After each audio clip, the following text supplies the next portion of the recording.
I think open education should be available to everyone in terms of the materials that you use. But also I think students will be more engaged or involved or motivated to work on assignments that are not just disposable assignments that they receive a grade and then they end up in a drawer and you never look at them again. But if they can contribute to the knowledge base and contribute to other people's learning experiences. Welcome to Open Science Bites, the open science podcast of the University of Groningen, highlighting best practices and challenges academics experience when being open in their teaching and research. This episode will focus on open educational resources.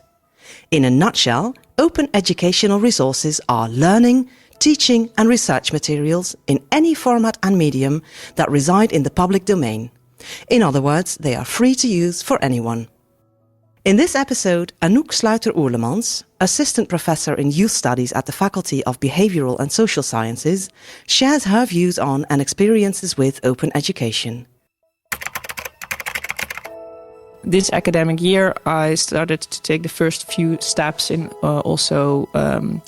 using open pedagogy more, open educational practices more. So I was already using open access materials, and now I also started working with student-created open educational resources. I just took the first few steps, so I haven't been around to actually publishing the material just yet. But when I was working on redesigning a course for this academic year, I was thinking about what kind of materials do I want to include in this course? What kind of articles do they need to read, for example? So there were already some open access articles in this course, and then my attention was drawn to a workshop from the university library about redesigning your course with open educational resources. So that came at the exact right time while I was doing this work. And I decided to sign up, and then a whole new world opened for me because I was only thinking about open access materials, but actually you can do a lot more.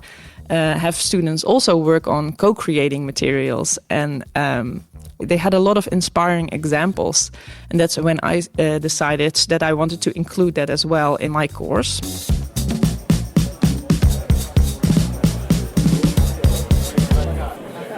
What are the benefits of getting started with open educational material?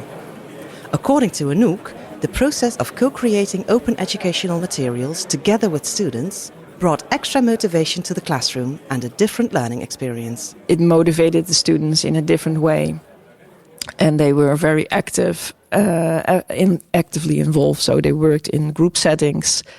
And I think because they know that this is going to form a basis for an open educational resource, that they have to maybe take an extra step to really make something accurate and fun to read.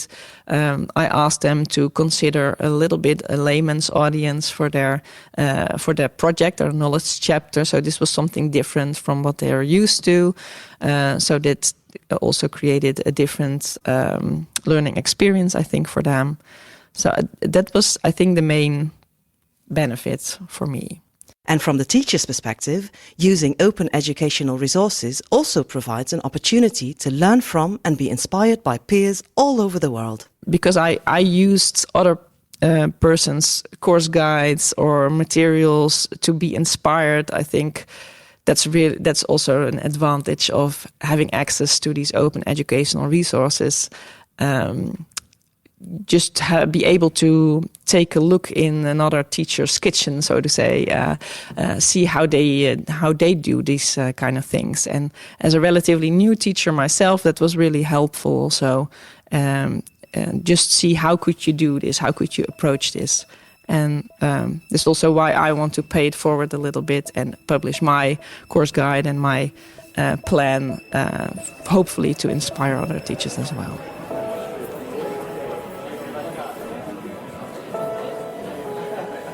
Does Anoek have any tips for fellow academics who are also interested in experimenting with open educational resources? I think maybe attending such a workshop was, for me, a really good starting point because you have a lot of information. They shared the slides. Probably they share the slides regardless of whether or not you attend these workshops, but perhaps then it should be somewhere available that teachers can find it easily. But yeah, for me the workshop was pretty helpful, and then going from there. Just do it. Doesn't cost a lot of extra time. It opens up a whole new opportunity for assignments to consider, or materials to consider. It can be very helpful for the teachers as well. Anoek mentioned she is new to the world of open educational resources. What challenges did she encounter when working with open educational resources?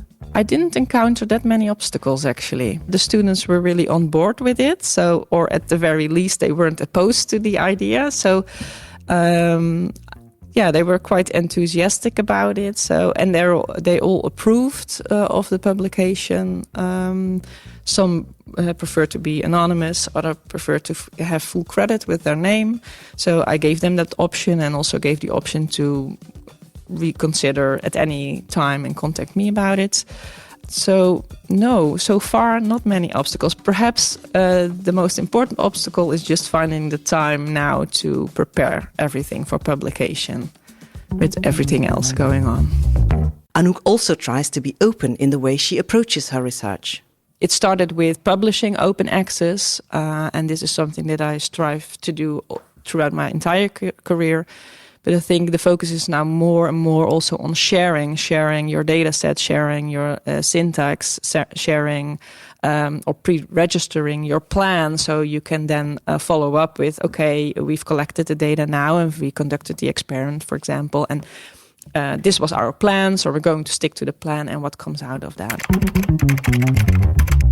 So in all honesty, I think there's room for improvement in me being an open academic. And when I started doing research, doing my PhD, it wasn't really a big issue at that point to publish open access or pre-register your research.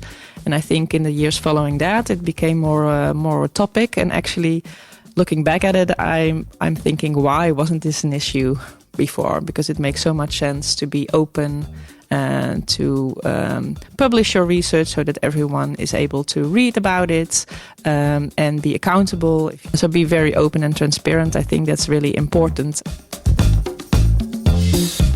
This was Open Science Bites, the Open Science podcast of the University of Groningen. Thank you very much for listening.